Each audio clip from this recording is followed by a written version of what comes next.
আসসালামু আলাইকুম, welcome to my channel Sukhes kitchen থেকে তোমাদের সবাইকে স্বাগতম। আশা করি সবাই ভালো আছো, আমিও ভালো আছি। তো চলো আজকে আমি তোমাদের সঙ্গে পিৎজা রেসিপি শেয়ার করব, কিভাবে করব একবার দেখে নেবে।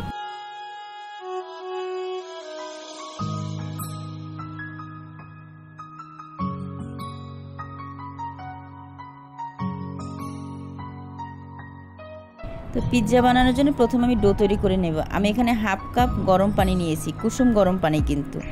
এরপর আমি এখানে 1 চা চামচ ইস্ট দিয়ে দিলাম। এরপর দেওয়ার পর ভালো করে মিশিয়ে নিলাম। আর মিশিয়ে নেওয়ার পরে আমি এটাকে ঢেকে রেখে দেব। এখানে কিন্তু আমি চিনিও অ্যাড করেছি, সেটা হয়তো বা স্কিপ হয়ে গেছে, এর জন্য সরি। তো 10 মিনিট রেখে দিয়েছিলাম ঢেকে, এর সঙ্গে কিন্তু ইস্টটা অ্যাক্টিভ হয়ে গেছে, দেখতেই পারছো। এবার আমি এখানে স্বাদ মতন একটু লবণ দিয়ে দিলাম। লবণটা দেওয়ার পরে আমি এখানে ময়দা দিয়ে দিচ্ছি। আমি এখানে 2 কাপ ময়দা দিয়ে দিলাম। দেওয়ার পরে ভালো করে একটা ব্যাটার তৈরি করে নেব। আর একটা ডো তৈরি করে নেব। আর আমি কিন্তু সবসময় একটা কথা তোমাদেরকে আগেও বলছি কিনা আমি জানি না, তোমরা নান রুটি তৈরি করো বা পিৎজার ডো তৈরি করো, যেটাই কেন করো না কেন, এর ডোটা যদি পারফেক্ট করো তাহলে একটা ভালো রেজাল্ট পাবে। একটা নরম সফট ডো তৈরি করবে, তাহলে রুটিটাও নরম আর সফট হবে। আমরা নামি দামি রেস্টুরেন্ট থেকে, তারপরে আমরা KFC থেকে নামি দামি পিৎজা তৈরি করি, মানে পিৎজা কিনে এনে খাই, এত দামি, চড়া দামি। তো সেটা যদি ঘরে তৈরি করে নিতে পারি তাহলে কিন্তু খুবই ভালো হয়। এবার আমি তোমাদের সঙ্গে কি করব, আমি কিন্তু তোমাদের সহজভাবে দেখাচ্ছি আমি ডোটা কিভাবে মাখতেছি। এটা কিন্তু মাখার সঙ্গে নরম হয়ে যাবে, সফট। এখন আমি কিছুটা তেল দিয়ে এরকম ব্রাশ করে নিচ্ছি আমার হাত দিয়ে। আর আমি এটা রেস্টে রেখে দেব যতক্ষণ না এটা ফুলে ডাবল হয়। এরকম র্যাপিং পেপার দিয়ে আমি ঢেকে দেবো, যাতে ভিতরে কোনো বাতাস ঢুকতে না পারে। আর এরপর আমি এটা গরমের জায়গায় রেখে দেবো। মশলা দিলে ডোটা কিন্তু ফুলে ডাবল হয়ে যাবে কিছুক্ষণ পরে, এটা তোমরা দেখতেই পারবে। তো যাই হোক, এখন আমি এটাকে একটা সাইডে রেখে দিচ্ছি। আর এরপর চলে যাচ্ছি পরবর্তী স্টেপে। আমি এরপর কি করব সেটাই তোমাদের সঙ্গে শেয়ার করব। আমি এখানে পেঁয়াজ নিয়ে নিলাম।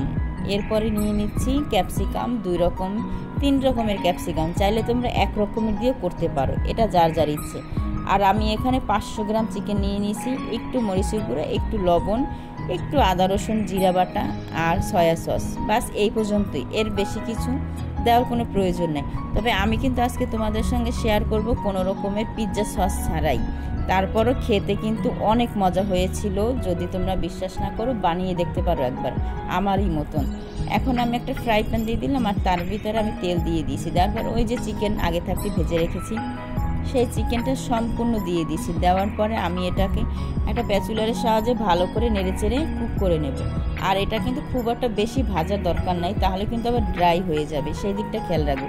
জাস্ট এটা যখন একটু সিদ্ধ হয়ে যাবে, এরকম নরম সফট থাকবে। এখন এই দিকে আমার যে ডোটা মাশাআল্লাহ ফুলে ডাবল হয়ে গেছে, ভিতরে হাওয়াটা বের করে নিচ্ছি। আর হাওয়াটা বের করে নেওয়ার পরে আমি এটাকে আরও একবার ডোলে মেখে নেব। তবে আমার ঘরে যেহেতু লোক সংখ্যা বেশি, তাই আমি একটু বেশি করে পিৎজা বানাচ্ছি, মোটামুটি 3 থেকে 4টা। তাই আমি এখানে বেশি করে সব কিছু নিচ্ছি। চিকেনও নিয়েছি, ক্যাপসিকাম দেখেছো, সব কিছুই, এমনকি এই ময়দাটাও, এই ডোটাও। তো আমি এখন এখানে 4টা ভাগে ভাগ করে নিচ্ছি।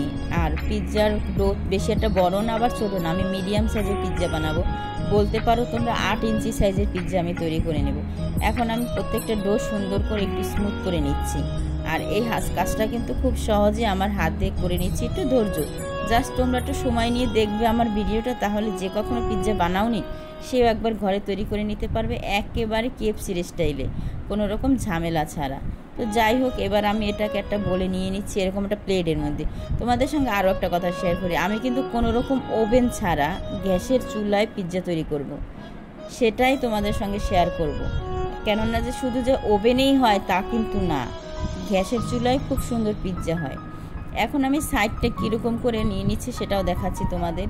এরকম সাইডটা একটু সাইড থেকে এরকম হাত দিয়ে করে নিচ্ছি। এবার আমি একটা কাঁটা চামচের সাহায্যে একটু ফুকো করে নেব, সেটা আর করতে আমি ভুলে গেছিলাম, আমার মনে ছিল না। যাই হোক, এখন আমি এখানে সস দিয়ে দিলাম।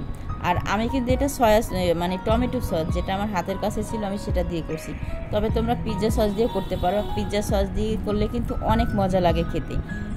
এই ভিডিওটা করেছিলাম অনেক দিন আগে। তবে আমি কিন্তু যেহেতু আমি পিৎজাও বানাইয়ে সেল দিই, তাই আমার তোমরা সামনেও কোনো পিৎজার ভিডিও পাবে, তবে সেটা আমার হাতের, মানে আমার কাস্টমারদের জন্য, আমার ঘরের জন্য না, যেহেতু আমি পিৎজাও বানিয়ে সেল দিই।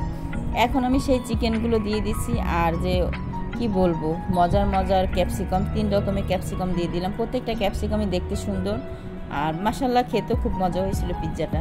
এবার কিছুটা চিকেন উপর থেকে দিয়ে দিলাম। দেওয়ার পরে আমি এবার এখানে আমার পছন্দ মতন, মানে এখানে তোমরা কী রকমের সবজি দিবে বা কী দেবে সম্পূর্ণ তোমাদের নিজেদের ইচ্ছা। আমি আমার মতন করে এখানে পেঁয়াজ দিয়ে দিলাম, আর এই যে মোজরেলা চিজ আমি আগে থাকতে কুচিয়ে রেখেছিলাম গ্রেটার দিয়ে, সেই মোজরেলা চিজটাও দিয়ে দিচ্ছি। দেওয়ার পরে উপর থেকে এরকম ছড়িয়ে দেব। দেওয়ার পরে আমি এটা বেশি না, হাইস্ট 10 থেকে 15 মিনিট আমি পিৎজাটাকে চুলায় ব্রেক করে নেব। যেহেতু পিৎজা হতে তো খুব একটা সময় লাগে না, এটা তোমরা সবাই জানো কম বেশি। আর আমি কিভাবে পিৎজাটা চুলায় তৈরি করলাম সেটাও দেখিয়ে দিলাম। একটা হাঁড়ি নিলাম বড়, তার স্ট্যান্ড দিলাম, স্ট্যান্ডের ভিতরে একটা কাগজ দিলাম, আর খুব সুন্দর করে ঢেকে দিলাম। চুলার আঁচটাও দেখিয়ে দিলাম। মাশাল্লাহ দিলে পিৎজাটা কিন্তু খুবই সুন্দর হয়েছিল, দেখতেও সুন্দর আর খেতেও খুবই সুন্দর হয়েছিল। এখন আমি তোমাদেরকে একটা পিৎজা কেটে দেখাচ্ছি যে পিৎজাটা কতটা নরম আর সফট, একেবারে তুলোর মতো নরম, মুখে দিলেই মিলে যাবে। আর পিৎজার মোজরেলা চিজটাও দেখতে পাচ্ছ যে কত পরিমাণে আমি দিয়েছি। তো এই ছিল আমার তোমাদের সঙ্গে সহজভাবে শেয়ার করলাম। ভালো লাগলে প্লিজ চ্যানেলটা সাবস্ক্রাইব করে পাশে থাকবে, আর এরকম নিত্য নতুন মজার মজার রেসিপি পাওয়ার জন্য আমার সঙ্গে থাকবে, আমাকে সাপোর্ট করবে।